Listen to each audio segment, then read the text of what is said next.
மதிமுகம் செய்திகள். இன்றைய முக்கிய நிகழ்வுகளை பார்ப்பதற்கு முன்பாக தலைப்புச் செய்திகளை பார்க்கலாம். கலைஞர் கருணாநிதி நினைவிடத்தை இன்று திறந்து வைக்கிறார் முதலமைச்சர் மு.க.ஸ்டாலின். திறப்பு விழாவில் கலந்து கொள்ளுமாறு தொண்டர்களுக்கு அழைப்பு. இந்தியாவின் மிக நீளமான கேபிள் பாலத்தை திறந்து வைத்தார் பிரதமர் மோடி. வளர்ச்சி மற்றும் முன்னேற்றத்திற்கான சான்று என பிரதமர் நெகிழ்ச்சி. எம்எல்ஏ பதவியை ராஜினாமா செய்தார் விஜயதரணி. விஜயதரணியின் ராஜினாமா கடிதம் ஏற்றுக்கொள்ளப்பட்டதாக சபாநாயகர் அப்பாவு அறிவிப்பு. மழை வெள்ளத்தால் பாதிக்கப்பட்ட மக்களுக்கு நிவாரணம் வழங்கினார் முதலமைச்சர் மு.க.ஸ்டாலின். மழை வெள்ள பாதிப்புக்கு ஒன்றிய அரசு ₹1 கூட தரவில்லை என பேச்சு. விரிவான செய்திகள். கலைஞர் கருணாநிதி நினைவிடம் திறப்பு விழாவில் கலந்து கொள்ளுமாறு முதலமைச்சர் மு.க.ஸ்டாலின் தொண்டர்களுக்கு அழைப்பு விடுத்துள்ளார். சென்னை மெரினா கடற்கரையில் அமைந்துள்ள கலைஞர் கருணாநிதியின் நினைவிடத்தை இன்று மாலை முதலமைச்சர் மு.க.ஸ்டாலின் திறந்து வைக்க உள்ளார்.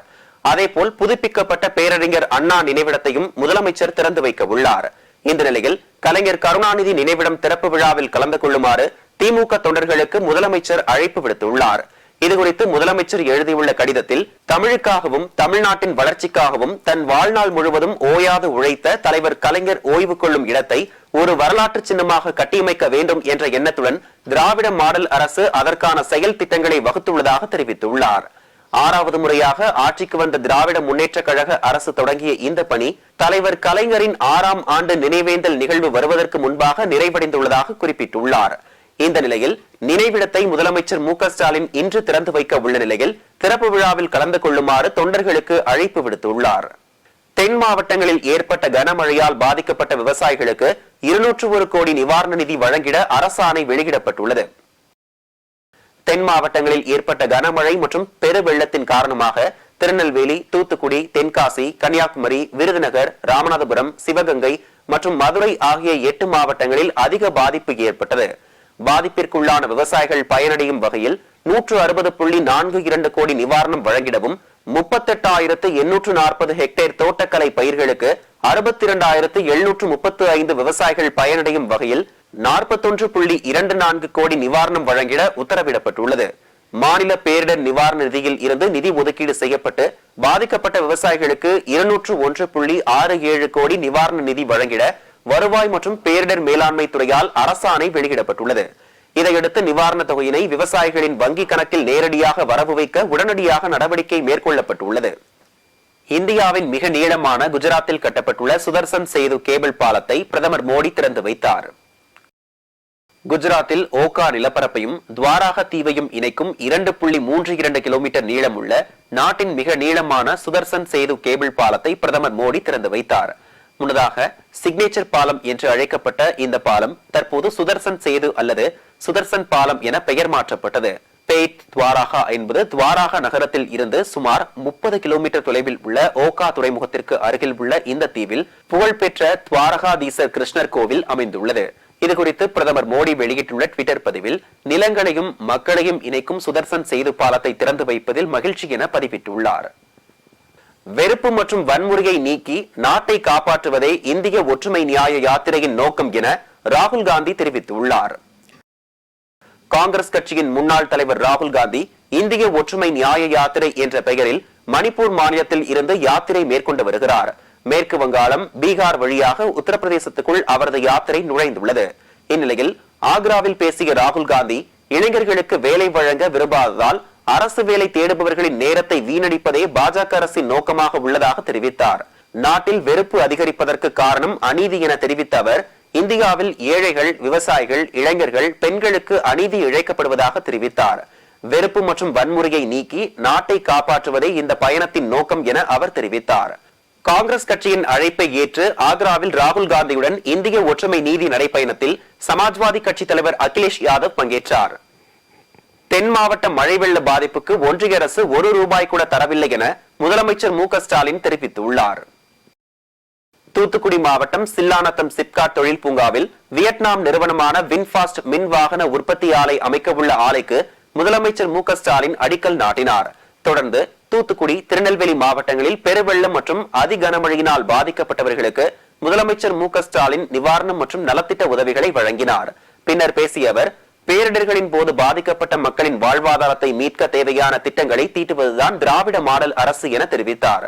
கொரோனாவாக இருந்தாலும் புயல் வெள்ளமாக இருந்தாலும் மக்களின் வாழ்வாதாரத்தை காத்து வருவதாக தெரிவித்த அவர், நெல்லை, தூத்துக்குடி மாவட்ட வெள்ள பாதிப்புகளை சரி செய்ய தமிழக அரசு 666 கோடி செலவு செய்துள்ளதாக தெரிவித்தார். மழை வெள்ள பாதிப்புகளுக்கு மத்திய அரசு இதுவரை ₹1 கூட நிதி வழங்கவில்லை என தெரிவித்த அவர், தூத்துக்குடி, நெல்லையில் அமையும் புதிய ஆலைகளால் ஆயிரக்கணக்கான வேலை வாய்ப்புகள் கிடைக்க உள்ளதாக தெரிவித்தார். தூத்துக்குடி மற்றும் திருநெல்வேலி மாவட்டங்களில் இருக்க சிறுதொழில் நிறுவனங்கள் தங்களுடைய வணிகத்தை மீண்டும் புதுப்பிக்கும் பொருட்டு தமிழ்நாடு தொழில் முதலீட்டு கழகம் மூலமா கடன் வழங்கப்படும் நான் ஏற்கனவே அறிவிச்சபடி 6 விழுக்காடு சிறப்பு சலுகை வட்டி விகிதத்தில் இந்த 2 மாவட்டத்திலையும்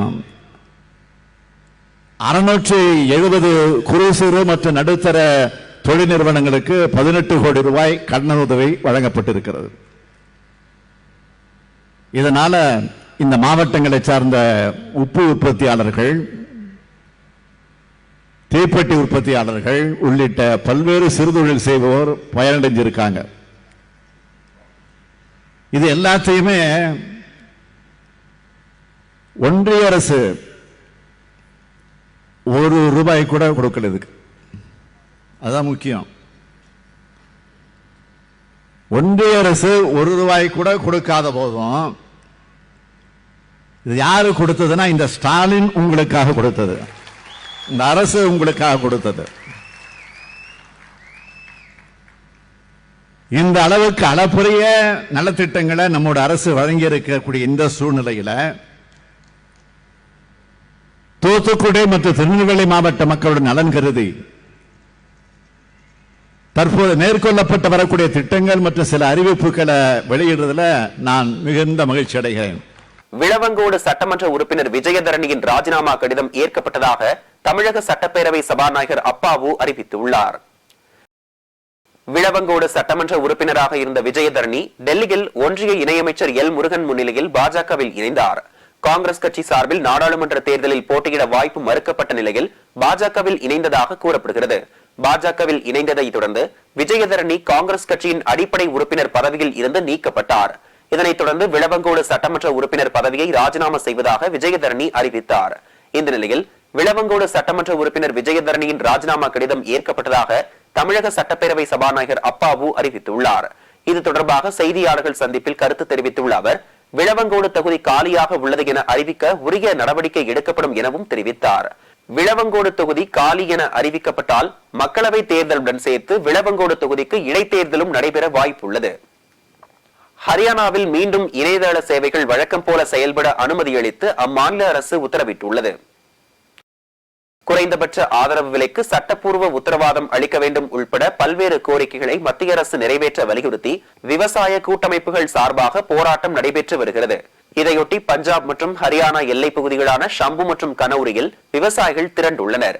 அவர்கள் டெல்லிக்குள் நுழையாத வகையில் சாலைகளில் டெல்லி காவல்துறையினர் தடுப்புகளை ஏற்படுத்தியுள்ளனர். போராட்டத்தில் ஈடுபட்டுள்ள பஞ்சாப் விவசாயிகளுக்கும் ஹரியானா காவல்துறைக்கும் ஏற்பட்ட மோதலில் பஞ்சாப் மாநிலம் பதிண்டா பகுதியைச் சேர்ந்த சுப்கரன் சிங் என்பவர் உயிரிழந்தார்.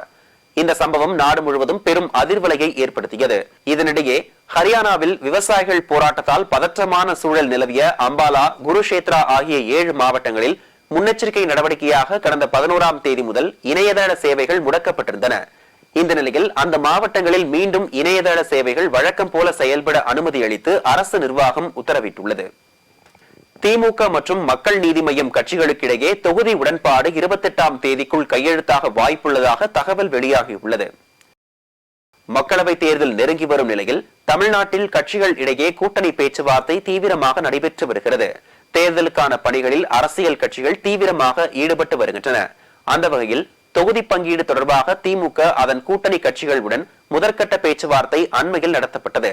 இதனைத் தொடர்ந்து தொகுதி பங்கீடு தொடர்பான 2ஆம் கட்ட பேச்சுவார்த்தை நடத்த கூட்டணி கட்சிகளுக்கு திமுக அழைப்பு விடுத்தது.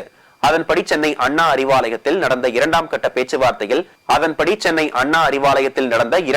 பேச்சுவார்த்தையில் இந்திய யூனியன் முஸ்லீம் லீக், மதிமுக ஆகிய கட்சிகள் பங்கேற்றன. இந்நிலையில் 28ஆம் தேதிக்குள் திமுக மற்றும் மக்கள் நீதி மய்யம் கட்சிகளுக்கிடையே தொகுதி உடன்பாடு கையெழுத்தாக வாய்ப்புள்ளதாக தகவல் வெளியாகியுள்ளது. அதிமுக தலைமை கழக பேச்சாளர்கள் மற்றும் நட்சத்திர பேச்சாளர்கள் ஆலோசனை கூட்டம் மார்ச் 1ஆம் தேதி சென்னையில் நடைபெற உள்ளதாக அக்கட்சி அறிவித்துள்ளது.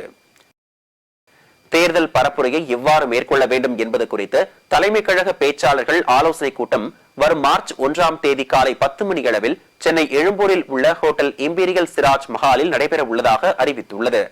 தலைமை கழக செயலாளர்கள், மாவட்ட செயலாளர்கள், நட்சத்திர பேச்சாளர்கள், சிறந்த மேடை பேச்சாளர்கள் பங்கேற்று மறைந்த முன்னாள் முதலமைச்சர்கள் எம்ஜிஆர், ஜெயலலிதா மற்றும் அதிமுக பொதுச் செயலாளர் எடப்பாடி பழனிசாமி ஆகியோரது ஆட்சிகளில் நிறைவேற்றப்பட்ட பல்வேறு திட்டங்களையும் தேர்தல் பரப்புரை மூலம் எவ்வாறு கொண்டு செல்ல வேண்டும் என்பது குறித்து விரிவாக ஆலோசனை வழங்க உள்ளதாக தெரிவிக்கப்பட்டுள்ளது.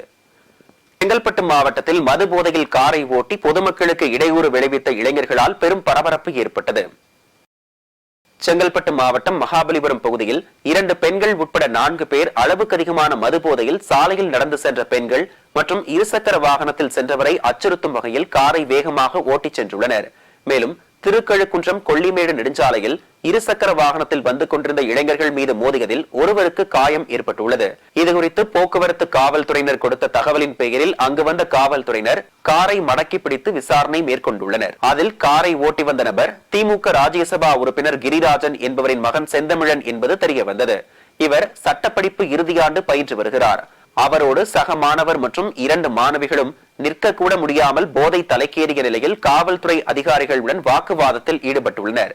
உடன் வந்த 2 மாணவிகளையும் அரசு மருத்துவமனைக்கு அழைத்துச் சென்று மது போதையை இறக்கிய பிறகு காவல் நிலையம் அழைத்து வந்து 4 பேரிடமும் விசாரணை மேற்கொண்டு வருகின்றனர்.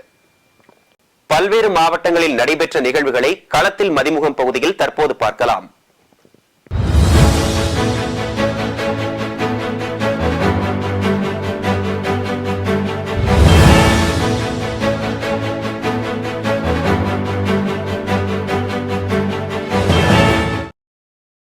வேலூர் மாவட்டம் தொரப்பாடியில் ஏசிஎஸ் மருத்துவக் கல்லூரி மற்றும் புதிய நீதி கட்சியின் சார்பில் நடைபெற்ற கிரிக்கெட் போட்டியில் வென்றவர்களுக்கு ரொக்கப் பரிசுகள், சான்றிதழ் மற்றும் கோப்பைகளை அக்கட்சியின் ஏசி சண்முகம் வழங்கினார். முன்னதாக பேரானம்பட்டு மற்றும் தொரப்பாடி பகுதிகளிலும் இலவச மருத்துவ முகாம் நடைபெற்றது. மேலும் வேலூர் பாராளுமன்ற தொகுதிக்கு உட்பட்ட 6 சட்டமன்ற தொகுதிகளிலும் இளைஞர்களுக்காக விளையாட்டு மைதானங்களை அமைத்து தருவோம் என நம்பிக்கை தெரிவித்துள்ளார். ராணிப்பேட்டை மாவட்டம் சோளிங்கர் அருள்மிகு லட்சுமி நரசிம்ம சுவாமி திருக்கோவிலில் மாசிமகம் தெப்பல் உற்சவம் வெகு விமர்சையாக தொடங்கியது. இதனை முன்னிட்டு பக்தோசி பெருமாள் ஸ்ரீதேவி பூதேவி சுவாமிக்கு சிறப்பு அபிஷேகம் மற்றும் பூஜை அலங்காரம் செய்யப்பட்டு மகா தீபாராதனை நடைபெற்றது. இதனைத் தொடர்ந்து தக்கான்குளத்தில் சிறப்பு அலங்காரம் செய்யப்பட்ட தெப்பலில் சுவாமி எழுந்தருளி பக்தர்களுக்கு அருள் பாலித்தார். இதில் திரளான பக்தர்கள் கலந்து கொண்டு சுவாமி தரிசனம் செய்தனர். திருப்பூர் மாவட்டம் திருமுருகன்பூண்டியில் பழமை வாய்ந்த திருமுருகநாத சுவாமி திருக்கோயிலில் கடந்த 18ஆம் தேதி தேர் திருவிழா கொடியேற்றத்துடன் துவங்கியது. தொடர்ந்து உற்சவ மூர்த்திகள் பிரகார உலா, பஞ்சமூர்த்திகள் திருவீதி உலா ஆகியவை நடைபெற்றன. மாசி மாத திரு தேரோட்டத்தில் திருமுருகநாதர் ராஜ அலங்காரத்தில் அலங்கரிக்கப்பட்ட தேரில் எழுந்தருளி பக்தர்களுக்கு அருள் பாலித்தார். இதில் திரளான பக்தர்கள் கலந்து கொண்டு தேரை வடம் பிடித்து இழுத்து சுவாமி தரிசனம் செய்தனர். மயிலாடுதுறையில் தலைக்கவசம் அணிவது குறித்த விழிப்புணர்வு இருசக்கர வாகன பேரணி நடைபெற்றது. தாசரதி டிவிஎஸ் நிறுவனம் சார்பில் நடைபெற்ற பேரணியை மயிலாடுதுறை காவல் ஆய்வாளர் அழகேசன், வட்டார போக்குவரத்து மோட்டார் வாகன ஆய்வாளர் ராம்குமார் ஆகியோர் கொடியசைத்து தொடங்கி வைத்தனர். இதில் நிறுவன ஊழியர்கள் தலைக்கவசம் அணிந்தவாறு பங்கேற்று நகரின் முக்கிய வீதிகளின் வழியாக சென்று விழிப்புணர்வை ஏற்படுத்தினர். இதில் போக்குவரத்து காவல் உதவி ஆய்வாளர் மணவாளன் மற்றும் நிறுவனத்தின் உரிமையாளர் மற்றும் ஊழியர்கள் கலந்து கொண்டனர். சென்னை அடையாறில் பெட்ரீஷன் கலை மற்றும் அறிவியல் கல்லூரி மற்றும் நாந்தி பவுண்டேஷன் இணைந்து நடத்தும் வேலைவாய்ப்பு முகாம் கல்லூரி வளாகத்தில் நடைபெற்றது. வங்கி பிரிவு, மென்பொருள் பிரிவு, கணிப்பொறியியல், தொழில்நுட்பத்துறை உள்ளிட்ட 50க்கும் மேற்பட்ட நிறுவனங்கள் பங்கேற்ற வேலைவாய்ப்பு முகாமில் 3000 நபர்களுக்கு மேல் பங்கு பெற்று பயன்பெற்றனர். நிகழ்ச்சியின் கல்லூரியில் இயக்குனர் அருட் சகோதரர், முதல்வர் டாக்டர் ஆரோக்கிய மேரி கீதாதாஸ், கல்லூரி துணை முதல்வர் ஆனந்த பிரியா, நாந்தி பவுண்டேஷன் நிர்வாகிகள் இணைந்து வேலைவாய்ப்பு முகாமில் வெற்றி பெற்ற நபர்களுக்கு பணி ஆணைகளை வழங்கினர். கரூர் மதிமுக சார்பில் தேர்தல் நிதி அளிப்பு விழா நடைபெற்றது. இவ்விழாவில் கழக செயலாளர் ஆசை ஏ சிவா, சிறப்பு அழைப்பாளராக கழக பொருளாளர் செந்தில் அதிபன், துணை பொதுச் செயலாளர் ரோ ராயா கலந்து கொண்டு வருகின்ற நாடாளுமன்ற தேர்தலுக்கான நிதி 25 லட்சம் ரூபாயை வழங்கினர். மேலும் கட்சியிலிருந்து 100க்கும் மேற்பட்டோர் கழகத்தில் தங்களை இணைத்துக் கொண்டனர். ராணிப்பேட்டை மாவட்டம் வாலாஜாபேட்டை அரசு மாவட்ட தலைமை மருத்துவமனையில் முன்னாள் முதல்வர் ஜெயலலிதா பிறந்த நாளை முன்னிட்டு அதிமுக மேற்கு மாவட்ட தகவல் தொழில்நுட்ப பிரிவு சார்பாக மாபெரும் இரத்த தான முகாம் நடைபெற்றது. மேலும் முகாமிற்கு மேற்கு மாவட்ட கழக செயலாளர் SM சுகுமார் சிறப்பு விருந்தினராக கலந்து கொண்டு மருத்துவமனை நுழைவாயில் முன்பாக வைக்கப்பட்டிருந்த MGR ஜெயலலிதா ஆகியோரின் திருவுருவ படங்களுக்கு மலர்களை தூவி மரியாதை செலுத்தினார். பின்னர் முகாமிற்கு சென்று அங்கு மருத்துவர்களிடம் உடல் பரிசோதனை செய்து கொண்டு இரத்த தானத்தை வழங்கினார். கோவை பேரூர் அடுத்த பச்சாபாளையம் பகுதியில் ஸ்ரீ ராமகிருஷ்ணா ஊரக மருத்துவ மையம் இயங்கி வருகின்றது. ஸ்ரீ ராமகிருஷ்ணா மருத்துவமனை மற்றும் rotary club of cotton city இணைந்து இரண்டாவது தாய்ப்பால் வங்கியினை துவக்கியுள்ளது. இந்நிகழ்ச்சியில் தனை SNR சன்ஸ் அறக்கட்டளையின் நிர்வாக அறங்காவலர் லட்சுமி நாராயணசுவாமி தலைமை வகித்தார். ஈரோடு மாவட்டம் கோபிச்செட்டிப்பாளையம் அருகே உள்ள அழுக்குழியில் வேளாண் விற்பனை மற்றும் வேளாண் வணிகத்துறை சார்பில் 1000 மெட்ரிக் டன் கொள்ளளவு கொண்ட குளிர்சாதன கிடங்கில் வணிகத்துறை ஆணையர் முதன்மை செயலர் பிரகாஷ் ஆய்வு மேற்கொண்டார். மேலும் குளிர்பதன கிடங்கில் விவசாயிகள் வேளாண் விளைபொருட்களை இருப்பு வைத்துக் கொள்ளவும் விவசாயிகளுக்கு நல்ல விலை கிடைக்க அடித்தளமிடும் வகையில் பல்வேறு ஆலோசனைகளை வழங்கினார். ஆய்வின் போது வேளாண் விற்பனை வாரிய உதவி செயற்பொறியாளர் ரவிச்சந்திரன், வேளாண் விற்பனை கூட கண்காணிப்பாளர் குணசேகரி, வேளாண் வணிக அலுவலர் அபிநயா மற்றும் அலுவலக பணியாளர்கள், ஏற்றுமதி நிறுவன மேலாளர்கள் உடனிருந்தனர். சேலம் மாவட்டம் ஆத்தூர் அருகே உள்ள தம்மம்பட்டி பனந்தோப்பு பகுதியில் ஜல்லிக்கட்டு போட்டி நடைபெற்றது. மாவட்ட ஆட்சியர் பிருந்தாதேவி கொடியசைத்து ஜல்லிக்கட்டு போட்டியினை துவக்கி வைத்தார். வாடிவாசல் வழியாக சீறி பாய்ந்து வரும் காளைகளை மாடுபிடி வீரர்கள் அடக்கி வருகின்றனர். பிடிபடாத காளையின் உரிமையாளருக்கும் காளைகளை அடக்கிய மாடுபிடி வீரர்களுக்கும் விழாக்குழு சார்பில் ரொக்கம் பரிசாக வழங்கப்பட்டது. திருவள்ளூர் மாவட்டம் பழவேற்காட்டில் தமிழ்நாடு முதல்வர் காப்பீட்டு திட்டத்தின் கீழ் இலவச தோல் சிகிச்சை மருத்துவம், குழந்தை நல மருத்துவம், எலும்பு மற்றும் மூட்டு சிகிச்சை மருத்துவம், கண் மருத்துவம், பல் மருத்துவம், பெண்களுக்கான சிறப்பு மருத்துவம், பொது மருத்துவம் உள்ளடக்கிய மாபெரும் மருத்துவ முகாம் நடைபெற்றது. இந்த முகாமினை ஸ்ரீ வெங்கடேஸ்வரா மெட்சிட்டி மருத்துவமனையின் துணைவேந்தர் மருத்துவர் நாராயணபாபு துவக்கி வைத்தார். இந்த முகாமில் சுமார் 200க்கும் மேற்பட்ட பயனாளிகள் சிகிச்சைகளை மேற்கொண்டு பயனடைந்தனர். கரூர் மாநகராட்சிக்கு உட்பட்ட ஆச்சிமங்கலம் கிராமத்தில் தனியார் கல்லூரியின் விடுதியில் இரவு உணவாக பரோட்டா வழங்கப்பட்டது. அதனை மாணவிகள் சாப்பிட்ட பிறகு 20க்கும் மேற்பட்ட மாணவிகளுக்கு வாந்தி, வயிற்றுப்போக்கு, மயக்கம் ஏற்பட்டுள்ளது. இதனைத் தொடர்ந்து அவர்களை கல்லூரி நிர்வாகம் ராயனூரில் உள்ள தனியார் மருத்துவமனைக்கு சிகிச்சைக்காக அழைத்து சென்றனர். இது தொடர்பாக காவல்துறையினர் விசாரணை மேற்கொண்டு வருகின்றனர்.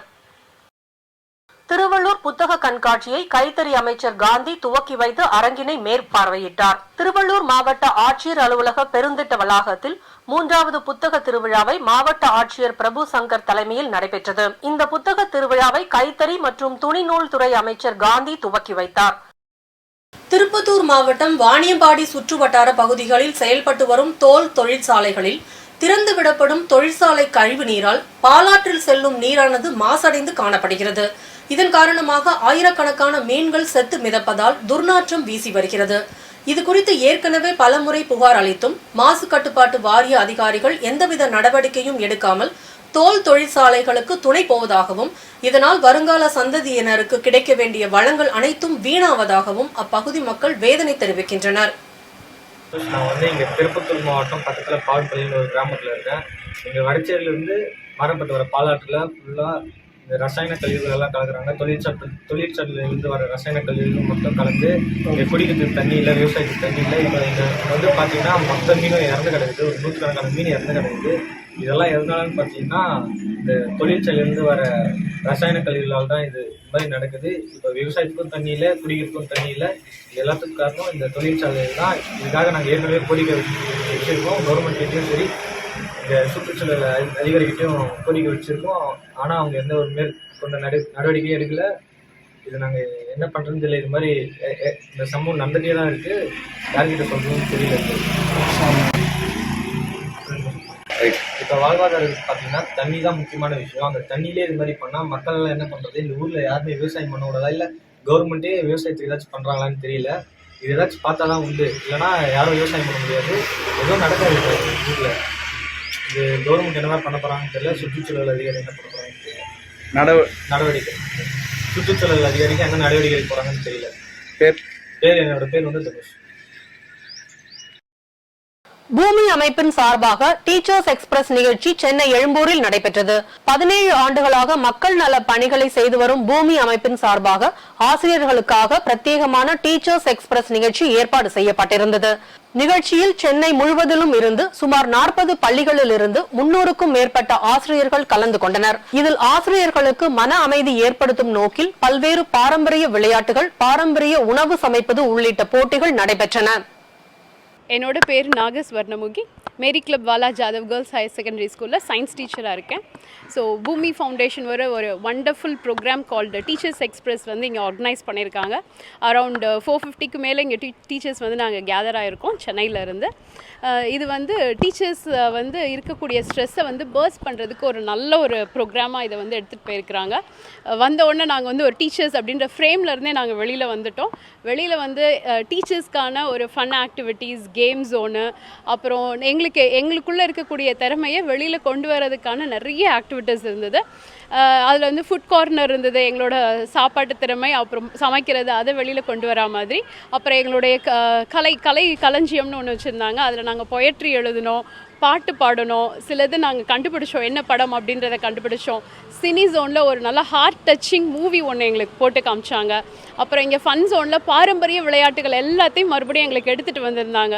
ஸோ எல்லா விளையாட்டுகளும் எல்லா டீச்சர்ஸுமே ரொம்ப என்ஜாய் பண்ணி விளையாண்டோம். அதுவும் எங்கள் சக டீச்சர்ஸோட ஒரு ஸ்கூல் டீச்சர்ஸோட சேர்ந்து விளையாடுறது எங்களுக்குள்ளே இருக்கக்கூடிய நட்புறவை வந்து இன்னுமே மேம்படுத்துது. ஏன்னா நாங்கள் ரொம்ப ஃபார்மலாக வெறும் சப்ஜெக்ட், ஸ்டூடெண்ட்ஸ் இதை பற்றி மட்டுமே பேசிட்டு வாழ்ந்துட்டு இருக்கும்போது இது ஒரு நல்லவே ஃபன் பிரேக்காக எங்களுக்கு அமைஞ்சுது. அமெரிக்காவில் ஜூன் 4ஆம் தேதி முதல் கூகுள் பே செயலியின் சேவை நிறுத்தப்படும் என கூகுள் நிறுவனம் அறிவித்துள்ளது. உலகில் பல்லாயிரக்கணக்கானோர் கூகுள் பே செயலி மூலம் பண பரிவர்த்தனை செய்து வருகின்றனர். இந்நிலையில் அமெரிக்காவில் கூகுள் பே செயலியின் சேவை நிறுத்தப்படும் என கூகுள் நிறுவனம் அறிவித்துள்ளது பயனாளிகளின் மத்தியில் அதிர்ச்சியை ஏற்படுத்தியுள்ளது. ஜூன் 4ஆம் தேதி முதல் அமெரிக்காவில் பழைய கூகுள் பே செயலியை நிறுத்த முடிவு செய்துள்ளதாக கூகுள் அறிவித்துள்ளது. இப்போது அதன் பழைய பதிப்பு வேலை செய்யாது. அனைத்து அம்சங்களையும் கூகுள் வாலெட் இயங்குதளத்திற்கு மாற்றுவதன் மூலம் கூகுளின் கட்டண சலுகையை எளிதாக்குவதை இந்த நடவடிக்கை நோக்கமாக கொண்டுள்ளது. அமெரிக்காவில் கூகுள் பே செயலியின் சேவை நிறுத்தப்படும் என அறிவித்தாலும் இந்தியா மற்றும் சிங்கப்பூர் போன்ற பிற சந்தைகளில் கூகுள் பே ஆப் தொடர்ந்து சீராக இயங்கும் என தெரிவிக்கப்பட்டுள்ளது. மீண்டும் தலைப்புச் செய்திகள். கலைஞர் கருணாநிதி நினைவிடத்தை இன்று திறந்து வைக்கிறார் முதலமைச்சர் மு.க.ஸ்டாலின். திறப்பு விழாவில் கலந்து கொள்ளுமாறு தொண்டர்களுக்கு அழைப்பு. இந்தியாவின் மிக நீளமான கேபிள் பாலத்தை திறந்து வைத்தார் பிரதமர் மோடி. வளர்ச்சி மற்றும் முன்னேற்றத்திற்கான சான்று என பிரதமர் நெகிழ்ச்சி. எம்எல்ஏ பதவியை ராஜினாமா செய்தார் விஜயதரணி. விஜயதரணியின் ராஜினாமா கடிதம் ஏற்றுக்கொள்ளப்பட்டதாக சபாநாயகர் அப்பாவு அறிவிப்பு. மழை வெள்ளத்தால் பாதிக்கப்பட்ட மக்களுக்கு நிவாரணம் வழங்கினார் முதலமைச்சர் மு.க.ஸ்டாலின். மழை வெள்ள பாதிப்புக்கு ஒன்றிய அரசு ₹1 கூட தரவில்லை என பேச்சு. இத்துடன் செய்திகள் நிறைவடைந்தன. மீண்டும் செய்திகள் பிற்பகல் 1:30 மணிக்கு. மேலும் செய்திகளை தெரிந்து கொள்ள மதிமுகம் பிரைம் யூடியூப் தளத்தில் இணைந்திருங்கள்.